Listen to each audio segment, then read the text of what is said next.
Hi everyone, welcome to the YouTube channel of IP MAT by LPT. आज हम 2021 के LRDI के PYQs जो कि सबसे इंपॉर्टेंट क्वेश्चंस होंगे जिप मैट के लिए, उसी को कंटिन्यू करेंगे। सो चलिए कंटिन्यू करते हैं। सबसे पहला क्वेश्चन, अब जैसे यहाँ पर 4 पॉइंट्स दे रखे हैं, क्वेश्चन देखते ही पता चल रहा है कि ये ब्लड रिलेशंस का क्वेश्चन है ना, तो टॉपिक लिख देता हूँ मैं इसमें। This question belongs to topic blood relations है, ठीक है। तो जिससे टॉपिक्स भी हाईलाइट हो रहे हैं कि कौन से क्वेश्चंस हमें करने हैं, राइट। अब इसमें क्या होता है, हमें ट्री बनाना होता है, राइट। हम डायग्राम बनाते हैं एक, जिसमें से फिर हम क्वेश्चंस को सॉल्व करते हैं। अगर ऐसे मल्टीपल पॉइंट्स दे रखे हैं तो जैसे सबसे पहले बोल रहा है Q is the brother of are.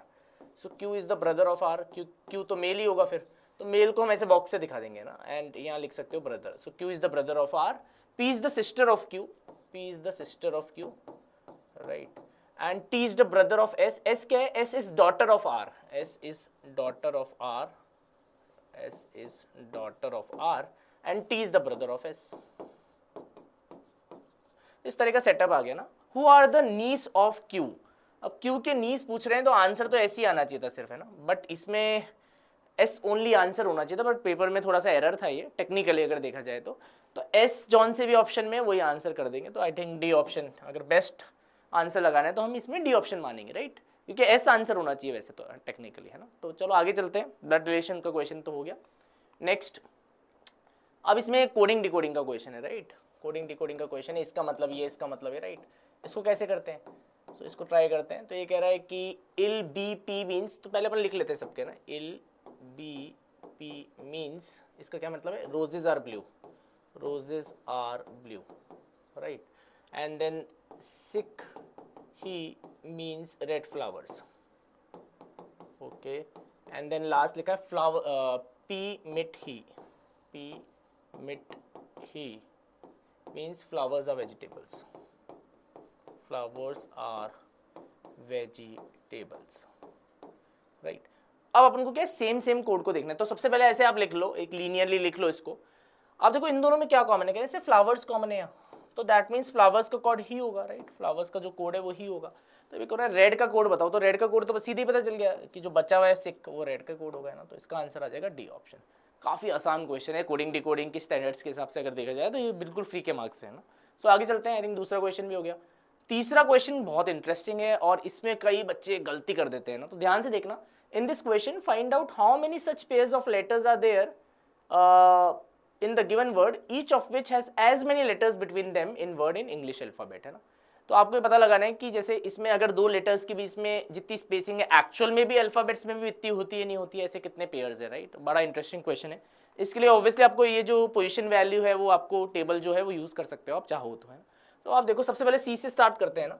तो सी और आर में तो इसमें जैसे कुछ नहीं है, सी और ई के बीच में इसमें एक है, पर सी और ई के बीच में यहाँ भी एक है, तो एक पेयर बन गया सी और ई, राइट। सी और ई इज ओके, बिकॉज सी और ई के बीच में यहाँ भी एक है और एक्चुअल में भी एक ही होता है, राइट। सो एक पेयर तो ये बन ही गया, है ना। देन ओके, सी और ए बनेगा क्या, नहीं। सी और टी भी नहीं बनेगा, सी और आई भी नहीं बनेगा, सी और वी, सी और ई नहीं, फिर सी से नहीं बनेगा कुछ भी, है ना। आर से भी ट्राई कर सकते हो, आर से भी आई गेस कुछ सक्सेस हमें मिलेगी नहीं, राइट। तो सी से हमने सारा देख लिया, सी से आर का नहीं बन रहा, सी से ई का नहीं बन रहा, सी से ए का भी नहीं बन रहा, सी से टी तो पॉसिबल ही नहीं है। सी और आई को आप चेक कर सकते हो, राइट। सी और आई के बीच में 1 2 3 4 5, बट यहाँ पर सी और आई के बीच में 1 2 3 4 ही है, right. It will not work. C और वी भी नहीं बनेगा, सी और ई भी नहीं बनेगा, सी से नहीं हो रहा। अब आर से देखो, सो आर और ई भी नहीं होगा, आर और ए, आर और T works, right. So R और टी के बीच में यहाँ पर एक है, यहाँ पर दो है ना, तो आर और I is not possible. Are और वी को चेक करते हैं, तो आर और वी के बीच में यहाँ पर 1 2 3, आर और वी के बीच में यहाँ जाता है, तो आर से भी कुछ नहीं बैठ रहा है। सो लेट्स ट्राई विद ई और ए देखो, नहीं, ई और टी, ई और आई, राइट। ई और आई देखोगे तो भी नहीं बन रहा है। ई और वी, राइट, ई और वी भी नहीं बन रहा है, नो, है ना। देन ए से देखते हैं, तो ए और सी, राइट, नो। ए और आर, नो। ए और ई, नो। देन ए और टी, अगेन नो। ए और आई नहीं बन रहा है ना। ए और ई को अगर आप देखो तो इसमें 3 है यहाँ पर, हाँ। सो ए और ई एक पेयर बन जाएगा, राइट। ये वाला ए और ये वाला ई, है ना। सो ए और ई भी एक पेयर बन जाएगा। This is interesting, right. इसके बीच में यहाँ भी 3 है और यहाँ भी 3 है, राइट। और एक अगर आप देखोगे तो टी और वी तो है ही, एक पेयर टी और वी है ना। उनके बीच में भी एक अल्फाबेट है। बड़ा चैलेंजिंग है इसको देखना, बिकॉज सारे कॉम्बोज देखने पड़ेंगे ना, बड़ा आपको फोकस करके अच्छे से देखना पड़ेगा। तो मेरे को 3 पेयर्स मिल गए यहाँ पर, है ना. सो 3 is the correct answer. But this question को आपको अटेम्प्ट करना चाहिए लास्ट में, क्योंकि इसमें क्या पॉसिबिलिटीज़ है. अगर वर्ड बड़ा आ गया तो फिर बहुत सारे केसेस पॉसिबल है ना, तो आपको थोड़ा ध्यान से लास्ट में करना है इस तरह के क्वेश्चन को. सो आगे चलते हैं. कह रहे हैं इन this question arrange the given words in a meaningful sequence, है ना. तो अगर आप देखो presentation, recommendation, arrival, discussion, introduction, कहने से आखिरी में तो रिकमेंडेशन ही होगा जो भी आपकी समरी आ रही है, और सबसे पहले अराइवल होगा. तो सबसे पहले सी आना चाहिए और लास्ट में आना चाहिए आपका B, right. This should be first and this should be last. इतना तो मैं बोल ही सकता हूँ ना. तो अब आप बस इससे ही आंसर कर दो यार कि फर्स्ट और लास्ट अगर अपन को मिल गया, ऑप्शन है अपने पास, तो सी से फर्स्ट स्टार्ट होना चाहिए, बी से एंड होना चाहिए. कहने से ये आंसर होगा.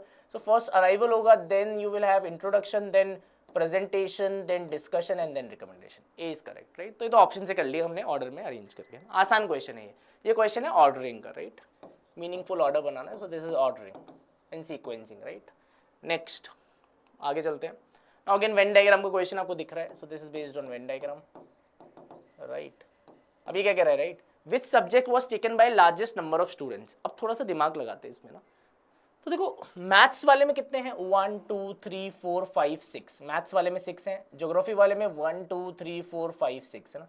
हिस्ट्री वाले में काफ़ी ज़्यादा है, 1 2 3 4 5 6 7 8. तो ऑब्वियसली मैथ्स और ज्योग्राफी तो आंसर नहीं होगा, राइट. इनको हटा दो आप, है ना. तो मैथ्स और ज्योग्राफी को हम हटा देते हैं. सो मैथ्स नहीं है, ज्योग्राफी नहीं है. अब हिस्ट्री और साइंस में से ही है. हिस्ट्री में 1 2 3 4 5 6 7 8 है, और जो साइंस में 1 2 3 4 5 6 7 है.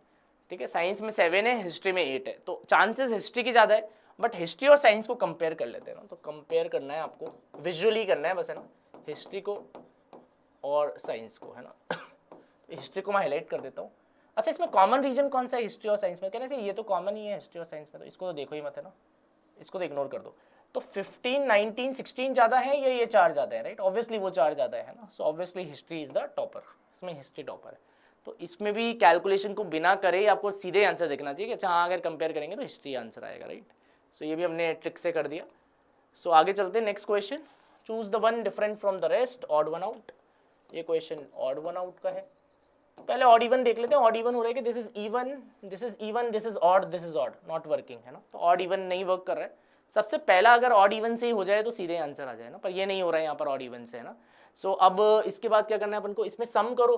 तो इसमें अगर आप सम करोगे तो दिस इज 17 28, है ना. सम कर रहे हैं हम सबको. सो दिस इज 28 एंड यहाँ पर सम करोगे तो this is 15 + 9 24 27. This some is 27.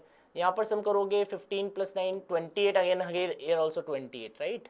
सो सम से हमें पता चल गया सी इज द करेक्ट आंसर, है ना. आई होप ये क्लियर है, ठीक है. सो इसी तरह हमारे साथ बने रहिए, और भी वीडियोस आते रहेंगे इस सीरीज में. Thank you very much.